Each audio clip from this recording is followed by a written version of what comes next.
Electrical, plumbing, sanitary, home appliances, lighting എന്നിവയ്ക്കെല്ലാം attractive EMI ഓഫറിൽ 0% ഇൻട്രസ്റ്റോടുകൂടി നിങ്ങൾക്ക് ലഭിക്കുന്നതാണ്. ഇപ്പോൾ നിങ്ങൾക്ക് മനസ്സിലാവും ഞാൻ എന്തുകൊണ്ടാണ് മെൽക്കോ ചൂസ് ചെയ്തതെന്ന്. ഇനി നിങ്ങളും എന്നെ പോലെ മെൽക്കോയിൽ വിസിറ്റ് ചെയ്യൂ, നിങ്ങളുടെ ഡ്രീം ഹോം റിയാലിറ്റിയാക്കൂ. KT വിഷന്റെ ബാനറിൽ പ്രശസ്ത സംവിധായകൻ മൻസൂർ പട്ടാമ്പിയുടെ 4ാമത് ചിത്രമായ കല്ലുരലിന്റെ പൂജാകർമ്മം നടന്നു. പ്രശസ്ത ഗായിക ഫിസ ആലങ്കോട് ഭദ്രദീപം കൊളുത്തി ഉദ്ഘാടനം നിർവഹിച്ചു. KT വിഷന്റെ ബാനറിൽ നിർമ്മിക്കുന്ന കല്ലുരൽ എന്ന സിനിമയുടെ പൂജാകർമ്മം കൊപ്പം പറക്കാട് അമ്മന്നൂർ എഴുത്തുപുരയിൽ വെച്ച് നടന്നു.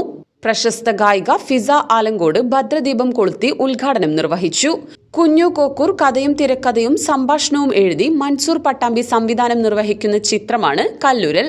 ജൂലൈ അവസാന വാരം പാലക്കാട്, കൊല്ലങ്കോട് ഭാഗങ്ങളിൽ സിനിമയുടെ ചിത്രീകരണം തുടങ്ങും.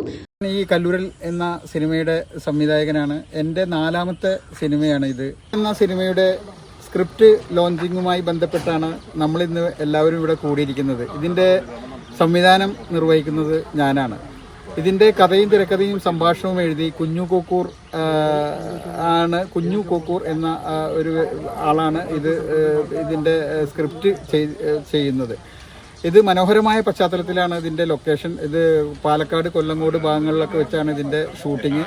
അടുത്ത മാസം ഏകദേശം ഒരു 1-ാം തീയതിയൊക്കെ ആയിട്ട് ഇതിൻ്റെ ഷൂട്ടിങ് ആരംഭിക്കും. ഇതിൻ്റെ സ്ക്രിപ്റ്റ് വർക്ക് ഏകദേശം ഒരു 10-15 ദിവസം അത് കഴിഞ്ഞ ശേഷം അതിൻ്റെ ലൊക്കേഷൻ കവറേജും കാര്യങ്ങളും വിഷയങ്ങളൊക്കെ ആയിട്ട് ഞങ്ങൾ ഈ സിനിമയുമായി മുന്നോട്ട് പോവാണ്. ഇത് ഒരു കല്ലുരൽ എന്നതിൻ്റെ മുമ്പേ ചെയ്ത ഒരു ഹ്രസ്വ ചിത്രത്തിൻ്റെ തുടർച്ചയായി ഇതൊരു ഫീച്ചർ ഫിലിം ആക്കാനുള്ള ഒരു തീരുമാനം എൻ്റെ പ്രിയ സുഹൃത്തായ കുഞ്ഞു കോക്കൂർ സംസാരിച്ചപ്പോൾ എനിക്ക് വളരെയധികം സന്തോഷമായി. അപ്പോൾ അദ്ദേഹവും അദ്ദേഹത്തിൻ്റെ ഒരു പാർട്ട്ണറും കൂടിയിട്ടാണ് ഈ സിനിമ ചെയ്യുന്നത്.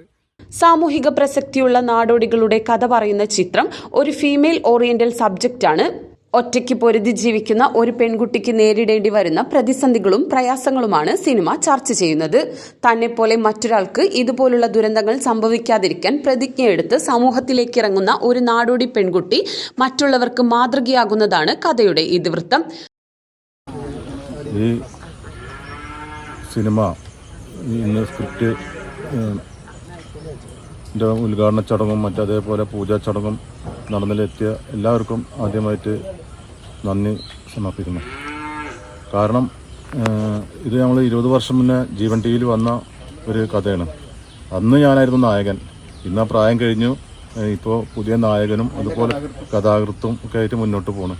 അപ്പോൾ അതിൽ സഹകരിക്കാൻ വേണ്ടി കുറേ ആളുകളെ വിളിച്ചിരുന്നു. നമ്മൾ ഭയങ്കര മഴ കാരണം ആരും എത്താൻ സാധിച്ചില്ല. എന്നാലും വന്ന എല്ലാവർക്കും നന്ദി.